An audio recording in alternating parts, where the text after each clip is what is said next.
Friends, welcome to our channel MLT master class. আজ আমি নিয়ে চলেছি একটা ছোট্ট টপিক মাইক্রোবায়োলজির introduction of microbiology. Microbiology is the science of living organism that are visible only under the microscope. মাইক্রোবায়োলজির মধ্যে আমরা শুধুমাত্র মেডিকেল মাইক্রোলজি পোর্শনটাকেই ফোকাস করব, যেহেতু আমরা allied health care professional.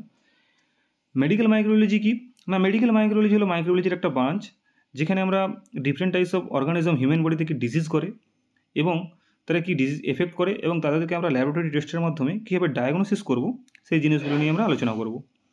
Medical মাইক্রোলজির মধ্যে যে টপিকগুলো পড়ে, ফার্স্ট হচ্ছে ব্যাকটেরিওলজি, সেকেন্ড মাইকোলজি মাইন্স ফাঙ্গাসোলজি, এখানে আমরা ডিফারেন্ট টাইপস অফ ফাঙ্গাস নিয়ে ডিসকাস করব। থার্ড হচ্ছে ভাইরোলজি, এখানে আমরা ভাইরাস নিয়ে ডিসকাস করব। ফোর্থ প্যারাসাইটোলজি, প্যারাসাইটোলজির মধ্যে আবার দুটো জিনিস পড়ছে, এক হচ্ছে প্রোটোজোলজি অ্যান্ড হেলমিনথোলজি, অ্যান্ড ফিফথ হচ্ছে ইমিউনোলজি। এবার এই টপিকগুলো শুরু করার আগে আমাদেরকে একটু মাইক্রোবায়োলজির হিস্টোরিক্যাল ইন্ট্রোডাকশন সম্পর্কে জেনে নেওয়া দরকার। Different types of scientist different types of তাদের ডিসকভারগুলো করে গেছেন, তো সেই জিনিসগুলো আমাদের একটু জেনে নেওয়া দরকার। কন্ট্রিবিউটরস অফ মাইক্রোলজির মধ্যে আমরা ফার্স্ট যার কথা পড়ব তিনি হলেন Antony van Leeuwenhoek. He was the first scientist যে ব্যাকটেরিয়াকে ডিসকভার করেছিল তার নিজের তৈরি করা সিঙ্গেল লেন্স মাইক্রোস্কোপ দিয়ে। তো এই জিনিসটা একটু মনে রাখবে। সেকেন্ড আমরা পড়ব রবার্ট কোচ।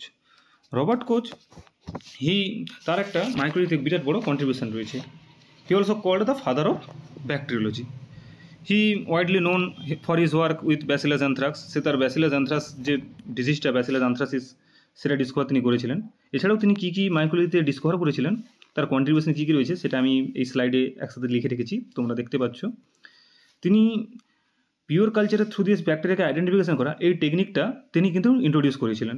সেকেন্ড তিনি কী বলেছিলেন না, হ্যাঙ্গিং ড্রো মেথড, যেটা ব্যাকটেরিয়াল মর্টালিটি টেস্টের জন্য আমরা করি, এই টেকনিকটা তিনি কিন্তু ডেসক্রাইব করেছিলেন। He also introduced the solid culture media. তোমরা সবাই জানো যে ল্যাবরেটরিতে আমাদের different types of culture media আমরা ইউজ করি, liquid media, solid media, semi solid media, broth. তো এই যে সলিড মিডিয়ার কনসেপ্টটা এটা কিন্তু রবার্ট কোচ দিয়েছিল।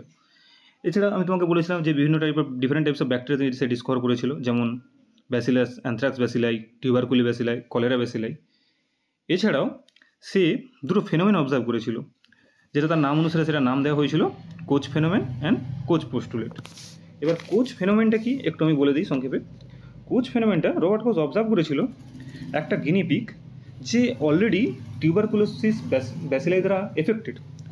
বাইরে থেকে যখন তার বডিতে ওই টিউবারকুলোসিস ব্যাসিলাস প্রোটিনটা ইনজেক্ট করবে তার বডিতে, সে ওই প্রোটিনের এগেনস্টে একটা তার বডিতে হাইপার সেন্সিটিভিটি রিয়াকশান, মানে একটা এক্সাগারেটেড ইনফ্লামেটরি রিয়াকশান তার বডি ওটার এগেনস্টে দেখাচ্ছে। তো সেই যে রিয়াকশানটা তার নাম অনুসারে নাম দেওয়া হয়েছিল কোচ ফেনোমেন। আর কোচ পোস্টুলেটটা কি না, কোচ পোস্টুলেট হচ্ছে একটা মাইক্রো অর্গানিজমকে তখনই অ্যাকসেপ্ট করা হবে তার পজিটিভ এজেন্ট হিসাবে যখন সে কোটা তার ক্রাইটেরিয়া ফলো করবে। এই ক্রাইটেরিয়া কোটা কি একটু জেনে নিই। ফার্স্ট ক্রাইটেরিয়া হচ্ছে ওই মাইক্রো অর্গানিজমটা অলওয়েজ হিউম্যান বডিতে যখন ডিজিজ ক্রিয়েট করবে সেজন্য ওই পার্টিকুলার ডিজিজটাই ক্রিয়েট করে। মিনস টিউবারকুলোসিস ব্যাসিলাই সে যেমন হিউম্যান বডিতে অলওয়েজ একটাই ডিজিজ পার্টিকুলারলি টিউবারকুলোসিস ডিজিজটাই ক্রিয়েট করে। সেকেন্ড, ওই মাইক্রো অর্গানিজমটাকে আমরা হিউম্যান বডিতে যে সে লেসেন্সটা ক্রিয়েট করছে সেই লেসেন্সের থ্রু দিয়ে আমরা ল্যাবরেটরিতে পিওর কালচারের থ্রু দিয়ে তাকে আমরা আইসোলেট যেন করতে পারি।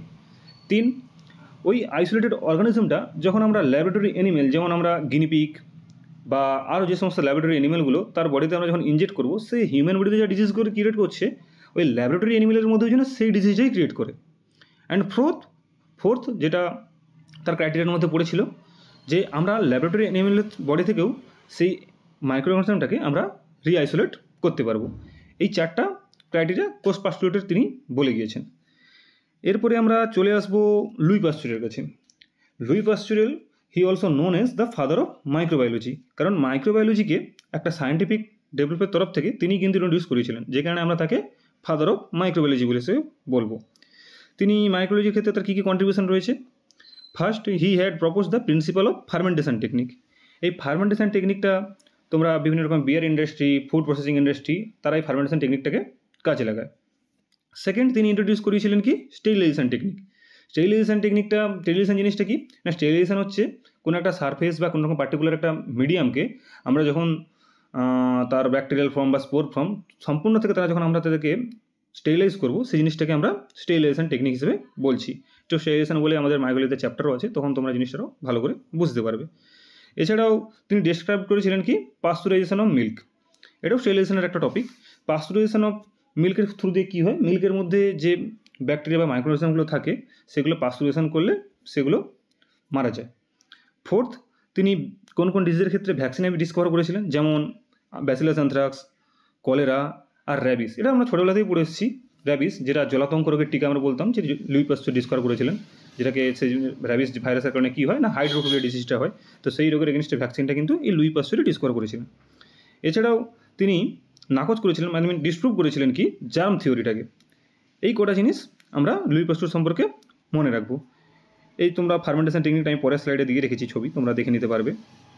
এছাড়াও তিনি এই যে পাস্তুরাইজেশনের কথা আমি বলে রেখেছি, এখানে কিছু স্লাইডস দেওয়া আছে, এই যে র্যাবিস ভাইরাসের স্লাইডস দেওয়া আছে, এগুলো তোমরা একটু দেখে নেবে। ফোর্থ, আমরা চলে আসবো লুই পাস্তুরের, জোসেফ লিস্টারের কাছে। লুই পাস্তুরটা এক্ষুনি বললাম, জোসেফ লিস্টারের কাছে। জোসেফ লিস্টার কি, he was the father of antiseptic surgery. এবার এই যে লিস্টারিন মাউথ ওয়াশটা, এটা আমরা অনেকেই দেখেছি, যে ফার্মাকোলজিতে আমরা দেখেছি লিস্টারিন মাউথ ওয়াশটা, যেটা ফার্মাকোলজিতে আমরা দেখে থাকি, এটা কিন্তু তিনি ডিসকভার করেছিলেন। পরবর্তীকালে তার এই নাম অনুসারে এই মাউথ ওয়াশটার নাম হয় লিস্টারিন মাউথ ওয়াশ। এছাড়া তখনকার দিনে, আগেকার দিনে তো অ্যাসেপটিক্যালি সার্জারি কীভাবে হতো সেই জিনিসটার সম্পর্কে অতটা ধারণা ছিল না। এই প্রথম যে অ্যাসেপটিক্যালি কীভাবে সার্জারি করা যায় বা ইউজ অফ কার্বলিক অ্যাসিড, এটা কিন্তু তিনি ইন্ট্রোডিউস করেছিলেন। তো সে কী দিয়ে ইন্ট্রোডিউস করেছিলেন, by the use of carbolic acid, যে কারণে আমরা তাকে ফাদার অফ অ্যান্টিসেপটিক সার্জারি হিসেবে আমরা বলছি। তিনি কার্বলিক অ্যাসিড দিয়ে অপারেশন থিয়েটারে ইনস্ট্রুমেন্টগুলোকেও স্টেরিলাইজেশন করার কথা বলেছিলেন। এছাড়া অলওয়েজ যে এই যে বলেছিলেন যে সার্জারির আগে কীভাবে অ্যাসেপটিক্যালি গ্লাভস পরতে হয় বা এই জিনিসগুলো করতে হয়, তিনি এই জিনিসগুলো সম্পর্কে একটু ইন্ট্রোডিউস করেছিলেন।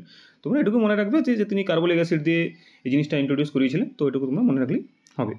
এরপর আমরা চলে আসবো এডওয়ার্ড জেনারের কাছে। এডওয়ার্ড জেনার কী করেছিল না, 1976-এ তিনি ভ্যাকসিন ডেভেলপ করেছিলেন কার এগেনস্টে না, স্মল পক্সের এগেনস্টে। এবার এই যে স্মল পক্সের ভ্যাকসিনটা তিনি কী করেছিলেন, যে কাউপক্স যে ভাইরাসটা আছে সেটা, সেই ভাইরাসটা চিলড্রেনের বডিতে ইনজেক্ট করে তার এগেনস্টে যে অ্যান্টিবডিটা তৈরি হয়েছিল সেটা দিয়ে স্মল পক্সের এগেনস্টে তিনি ভ্যাকসিন ডিসকভার করেছিলেন। এবার এই কোশ্চেনটা মাঝে মধ্যে তোমরা শুনেছো নিশ্চয়ই, যে বা এই কোশ্চেনটা মাঝে মধ্যে আসে যে কমপ্লিটলি ইরাডিকেটেড, মানে ওয়ার্ল্ড থেকে সম্পূর্ণভাবে এখন চলে গেছে কোন ডিজিজটা, সেটা কিন্তু স্মল পক্স। এই স্মল পক্স ডিজিজটা এখন কমপ্লিটলি ইরাডিকেটেড, তো এই জিনিসটা একটু মনে রাখবে। এরপরে আমরা চলে আসবো পল এলরিচ, যিনি কি ফাদার অফ কেমোথেরাপি নামে আমাদের কাছে পরিচিত। হি also known as the father of chemotherapy. He first report the acid first nature of tuberculosis bacilli.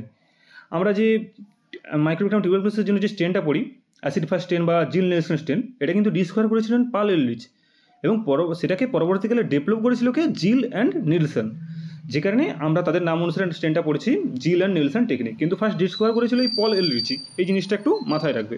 Discover করেছিল পল এলরিচ এবং সেটাকে ডেভেলপ করেছিল জিল অ্যান্ড নিলসন। He also propose the side chain theory for antibody production. এছাড়াও তিনি ডিসকভার করেছিলেন সালভারসান নামে একটা আর্সেনিক্যাল কম্পাউন্ড, যেটা সিফিলিস যে ডিজিজটা করে তার এগেনস্টে একটা আর্সেনিক্যাল কম্পাউন্ড, যেটাকে তিনি নাম দিয়েছিলেন সালভারসান। এই সিফিলিস ডিজিজটা কার কারণে হয় তোমরা নিশ্চয়ই জানো, ট্রিপোনোপ্যালাইডান নামে একটা ব্যাকটেরিয়া আছে, সেই ব্যাকটেরিয়াটা এই সিফিলিস ডিজিজটা ক্রিয়েট করে। এছাড়াও আরও অনেক কন্ট্রিবিউটার আছে, যেটা আমি তোমাদেরকে পার্টিকুলার যখন ব্যাকটেরিয়া টপিকগুলো শুরু করবো তখন আস্তে আস্তে আমি সেই জিনিসগুলো তাদের নামগুলো একটু করে আমি বলবো। বাট এই কটা হলো মেন কন্ট্রিবিউটার, এদের নামটা তোমাদেরকে একটু মনে রাখতে হবে, কারণ এগুলো থেকে এক্সামে মাঝে মধ্যে কোশ্চেন আছে। এই যেমন ক্রিশ্চিয়ান গাম, তিনি ডেভেলপ করেছিলেন গ্রাম স্টেনিংটা কি, গ্রাম পজিটিভ এবং গ্রাম নেগেটিভ ব্যাকটেরিয়াকে ডিফারেন্সিয়েট করে। এছাড়াও যে আর্নেস্ট রুস্কা, তিনি কী করেছিলেন, ইলেকট্রন মাইক্রোস্কোপটা ডেভেলপ করেছিলেন। ইলেকট্রন মাইক্রোস্কোপটা কেন কাজে লাগে, কারণ ভাইরাসের সাইজ এতটাই ছোটো হয়, আমরা নর্মালি লাইট মাইক্রোস্কোপে তাকে আমরা দেখতে পাবো না, তখন তাদের জন্য আমাদেরকে ইলেকট্রন মাইক্রোস্কোপ ইউজ অলওয়েজ করতে হবে। এছাড়াও আলেকজান্ডার ফ্লেমিং, এটা তোমরা ছোটোবেলা থেকেই পড়ে আসছো, যে পেনিসিলিন রোগের টিকা কে আবিষ্কার করেছিল, আলেকজান্ডার ফ্লেমিং। এছাড়া এই যে virus cultivation technique, virus normal inanimate culture মিডিয়াতে গ্রোথ করে না, আমরা ভাইরাস কাল্টিভেশন টেকনিক এই যে চিক এমব্রায়োতে বা কোনো ল্যাবরেটরি অ্যানিমেলে আমরা যখন ভাইরাস কালচারটাকে ইনোকুলেট করবো, তো সেটা কিন্তু গড পাস্চুর ডিসকভার করেছিলেন। এছাড়াও পিসিআর টেকনিকটাকে কে ডিসকভার করেছিল, ক্যারি বি মুলিস। এই কোটা নাম একটু জেনে রাখো আপাতত।